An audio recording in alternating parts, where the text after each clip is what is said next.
Since October 7th, Hamas has fired over 10,000 rockets toward Israel.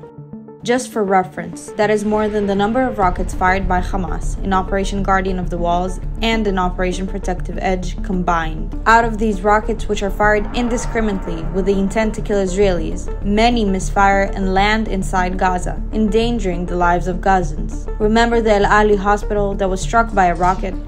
It was a misfired rocket launched by Islamic Jihad, which killed Gazan civilians. When Hamas fires rockets from highly populated areas such as mosques, youth centers, and amusement parks, the risk for civilian casualties caused by Hamas is much higher. Let's put it into numbers. Approximately 1,000 rockets launched by Hamas have misfired since the beginning of the war and have fallen inside Gaza. Hamas must be held accountable for their crimes against Israelis and Gazans alike.